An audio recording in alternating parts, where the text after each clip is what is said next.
Dear viewers, आज की इस वीडियो में हम इनकम टैक्स ऑर्डिनेंस का सेक्शन 7E डिस्कस करने जा रहे हैं, जिसके बारे में जब से ये दोबारा एप्लीकेबल हुआ है बहुत ज्यादा जो है वो चर्चा है। हर तरफ 7E के सर्टिफिकेट के बारे में गुफ्तगू हो रही है, लोग 7E के बारे में जानना चाहते हैं। आज की वीडियो में हम 7E से रिलेटेड कुछ बेसिक कॉन्सेप्ट्स जो हैं वो मैं आपके साथ डिस्कस करूंगा। इस वीडियो के अंदर हम डिस्कस करेंगे कि 7E इनकम टैक्स ऑर्डिनेंस का सेक्शन है क्या और वो किन लोगों पर एप्लीकेबल है। दूसरी बात, इसी 7E के तनाजुर में हम डिस्कस करेंगे फाइनेंस एक्ट किसको बोलते हैं। इसके साथ साथ 7E की एप्लीकेशन कब होती है और किन टैक्स पेयर पर 7E एप्लीकेबल होगा। इसके साथ हम ऐसे तमाम टैक्स पेयर भी डिस्कस करेंगे जिनके ऊपर 7E की एप्लीकेशन नहीं होगी, जिनके ऊपर 7E अप्लाई नहीं होता। तो इसके साथ साथ जब से ये 7E का सेक्शन इनकम टैक्स ऑर्डिनेंस के अंदर जो है वो डाला गया, तब से लेकर अब तक क्या लीगल डेवलपमेंट हुई इस 7E के मैटर को लेकर, ये भी हम डिस्कस करेंगे। और इसके बाद हम डिस्कस करेंगे कि 7E के तहत टैक्स की कैलकुलेशन कैसी होती है, उसकी कैलकुलेशन का फॉर्मूला क्या है, और सबसे एंड पर सबसे इंपॉर्टेंट सबसे अहम चीज कि 7E का सर्टिफिकेट हमने कैसे हासिल करना है।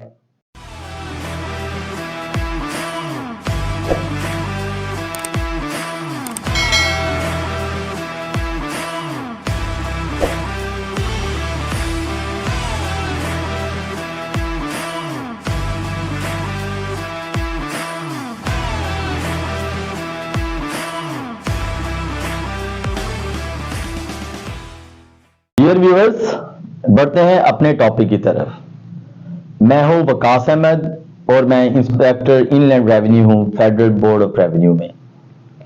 डियर व्यूअर्स, टॉपिक की तरफ बढ़ने से पहले मेरी आप लोगों से एक रिक्वेस्ट है। ये मैंने ऑब्जर्व किया है कि काफी ज्यादा व्यूअर्स जो हैं जो वीडियोस को वॉच तो करते हैं और बहुत अच्छा रिस्पांस है, कमेंट्स भी आते हैं जिसके में आप मुझसे इस टॉपिक से रिलेटेड वेरियस क्यूरीज भी पोस्ट करते हैं और मेरी कोशिश होती है कि मैं आपके उन तमाम कमेंट्स का टाइमली रिस्पांस करूं। लेकिन व्यूअर्स बहुत ज्यादा देखने में आ रहे हैं, बहुत अच्छा रिस्पांस है, लेकिन अक्सर व्यूअर्स ऐसे हैं जो कि टॉपिक को देखते हैं बट वो सब्सक्राइब नहीं करते। सो मेरी आप तमाम लोगों से गुजारिश है जो मेरी वीडियोस को रूटीन में देखते हैं या जो फर्स्ट टाइम देख रहे हैं, आप मेरे इस चैनल को सब्सक्राइब करें ताकि आपको FBR से रिलेटेड और इनकम टैक्स और सेल टैक्स के लॉस से रिलेटेड मैक्सिमम जो इंफॉर्मेशन है वो मिल सके। तो पढ़ते हैं अपने टॉपिक की तरफ। पहला क्वेश्चन हमारा है, व्हाट इज 7E। 7E एक इनकम टैक्स ऑर्डिनेंस 2001 के अंदर एक सेक्शन है जो कि फाइनेंस एक्ट 2022 के तहत इनकम टैक्स ऑर्डिनेंस के अंदर डाला गया था। अब फाइनेंस एक्ट क्या होता है? फाइनेंस एक्ट जब भी गवर्नमेंट ऑफ पाकिस्तान ने इनकम टैक्स लॉज के अंदर कुछ भी अमेंडमेंट लेकर आनी होती है, किसी भी नई अमेंडमेंट को ऑर्डिनेंस का हिस्सा बनाना होता है, तो उसके लिए at the time of passing of the budget एक मनी बिल पास होता है। ऐसे तमाम मनी बिल्स को ऑर्डिनेंस का पार्ट बनाने के लिए एक फाइनेंस एक्ट बजट के अंदर इंट्रोड्यूस करवाया जाता है। उस फाइनेंस एक्ट में तमाम जो अमेंडमेंट्स हैं वो बताई जाती हैं और फिर उस फाइनेंस एक्ट की को फिर ऑर्डिनेंस का हिस्सा बनाया जाता है। तो ये जो सेक्शन 7E है, ये फाइनेंस एक्ट 2022 में ये आया था। ये टैक्स ईयर 2022 से ऑनवर्ड जो है ये एप्लीकेबल है। ई का सेक्शन डीम्ड इनकम को डील करता है। टैक्स ऑन, जिसका टाइटल है टैक्स ऑन डीम्ड इनकम। अब डीम्ड इनकम क्या है वो हम आगे जाकर पढ़ेंगे कि डीम्ड इनकम क्या है, बट यहां पर मैं आपको ये बता दूं कि ये जो सेक्शन 7E है ये ऐसे तमाम टैक्स पेयर्स पर एप्लीकेबल होगा जो किसी भी तरह की इमूवेबल प्रॉपर्टी को सेल करने जा रहे हैं। और इस सेक्शन की एप्लीकेशन कैपिटल एसेट्स पर होती है, तो हमें समझ लेना चाहिए कि कैपिटल एसेट्स क्या है। सेक्शन E के सबसेक्शन 4 के अंदर कैपिटल एसेट्स को डिफाइन किया गया है कि कैपिटल एसेट्स क्या है। सो यानी कि कोई भी ऐसी प्रॉपर्टी जिसका ताल्लुक उसके बिजनेस के साथ हो या ना हो उसको हम कैपिटल एसेट कहेंगे।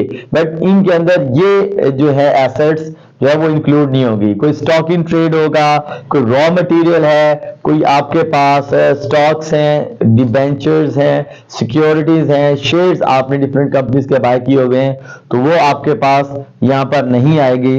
इसी तरह कोई भी ऐसा एसेट जिसके ऊपर टैक्स पेयर्स को सेक्शन 22 के अकॉर्डिंगली जो है वो डेप्रिसिएशन डिडक्शन अलाउड है, ऐसे तमाम एसेट भी इस कैपिटल एसेट की डेफिनेशन से निकल जाएंगे। सिमिलरली किसी भी तरह का मूवेबल एसेट होगा तो वो आपका कैपिटल एसेट की डेफिनेशन में नहीं आएगा। सो नटशेल में अगर हम बात करें तो हर तरह का जो इमूवेबल प्रॉपर्टी है वो कैपिटल एसेट की डेफिनेशन के अंदर आती है। अब कुछ ऐसे एसेट्स हैं जिनके ऊपर आपका ये जो सेक्शन 7E है ये अप्लाई नहीं होता। तो ऐसे कौन से ऐसे प्रॉपर्टीज हैं जिनके ऊपर इमूवेबल प्रॉपर्टीज हैं जिनके ऊपर सेक्शन 7E की एप्लीकेशन नहीं होती? तो सबसे पहले हमारे पास self owned business property, business यानी कि एक ऐसी प्रॉपर्टी जहां पर हम बिजनेस कर रहे हैं उसके ऊपर भी आपका सेक्शन 7E अप्लाई नहीं होगा। इसी तरह अगर आपके पास कोई एग्रीकल्चरल लैंड है, सेल्फ ओन्ड एग्रीकल्चरल लैंड जिसके ऊपर आप एग्रीकल्चरल एक्टिविटी कर रहे हैं, वो भी आपका कैपिटल एसेट की डेफिनेशन में नहीं आएगा। सिमिलरली ऐसा कोई भी कैपिटल एसेट जहां पर टैक्स पेयर रह रहा है यानी कि उसका घर, उसको भी हम 7E उस पर भी हम 7E अप्लाई नहीं करेंगे। सिमिलरली कोई भी ऐसा कैपिटल एसेट जो किसी भी शहीद को या शहीद के डिपेंडेंट को जो पाकिस्तान आर्म फोर्सेस में थे उनको मिला हो पाकिस्तान आर्म फोर्सेस की तरफ से, उन पर भी 7E अप्लाई नहीं होगा। सिमिलरली अगर कोई आर्म फोर्सेस का कोई भी पर्सन या कोई भी government service while in service उसकी डेथ हो जाती है तो उसके बाद उसके डिपेंडेंट्स को अगर कोई प्रॉपर्टी डिपार्टमेंट की तरफ से, सरकार की तरफ से या पाकिस्तान आर्मी की तरफ से मिलती है तो ऐसे कैपिटल एसेट पर भी 7E की एप्लीकेशन नहीं होगी। सिमिलरली अगर कोई पाकिस्तान आर्मी का कोई भी फौजी जवान वो किसी वॉर के अंदर जख्मी हो जाता है और डिपार्टमेंट की तरफ से, पाकिस्तान आर्मी की तरफ से उसको कोई भी कैपिटल एसेट जो है वो दिया जाता है तो उस कैपिटल एसेट पर भी आपका जो सेक्शन 7E है वो अप्लाई नहीं होगा। सिमिलरली कोई ऐसी प्रॉपर्टी जिससे आप इनकम जनरेट कर रहे हैं और उस इनकम से को जो आप हैं वो पे भी कर रहे हैं, सो ऐसे एसेट पर भी आपका सेक्शन 7E अप्लाई नहीं होगा। लाइक अगर आपने कोई प्रॉपर्टी रेंट आउट की है, आप उससे रेंट जनरेट कर रहे हैं और वो रेंट के ऊपर जो ड्यू अमाउंट ऑफ टैक्स है वो स्टेट को आप पे कर रहे हैं, तो ऐसे एसेट पर भी सेक्शन 7E अप्लाई नहीं होगा। सिमिलरली कोई भी ऐसी इमूवेबल प्रॉपर्टी जिसको आपने पहले साल जो है वो आपने उसको बाय किया और उसके ऊपर आपने परचेज ऑफ प्रॉपर्टी का जो विदहोल्डिंग टैक्स है अंडर सेक्शन 236K पे कर दिया, तो ऐसे एसेट पर भी, कैपिटल एसेट पर भी सेक्शन 7E अप्लाई नहीं होगा। और सबसे इम्पोर्टेंट बात, ये तमाम तर जो अभी मैंने आपके साथ इसकी एक्सक्लूशंस डिस्कस की, जिन ऐसी प्रॉपर्टीज़ डिस्कस की जिनके ऊपर 7E अप्लाई नहीं होता, यानी कि ये तमाम प्रॉपर्टी 7E की एप्लीकेशन से एक्सक्लूजन इनको हासिल है, ये एक्सक्लूडेड है, एग्जेम्प्ट है। लेकिन अगर आपकी कोई भी और प्रॉपर्टी है जो यहाँ पर फॉल नहीं करती, उनके ऊपर वो कैपिटल एसेट हैं, उनके ऊपर 7E क्या अप्लाई होना चाहिए या नहीं अप्लाई होना चाहिए, तो बड़ी इंपॉर्टेंट बात, अगर आपके पास इन एक्सक्लूडेड प्रॉपर्टीज़ के अलावा कोई और प्रॉपर्टीज़ हैं और उन तमाम प्रॉपर्टीज़ की फेयर मार्केट वैल्यू जो 25 मिलियन से बिलो रहती है, उस सूरत में भी आपके ऊपर, आपकी उस प्रॉपर्टी के ऊपर सेक्शन 7E की एप्लीकेशन नहीं होगी।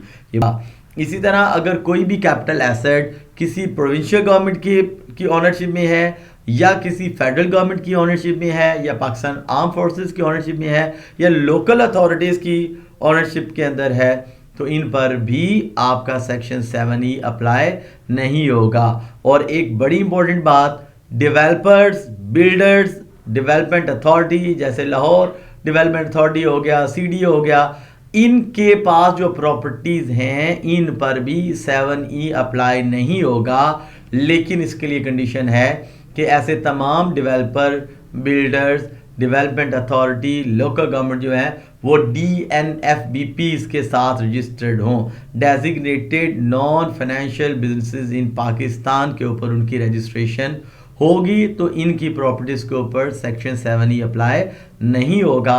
अदरवाइज इन पर भी सेक्शन 7E अप्लाई होगा।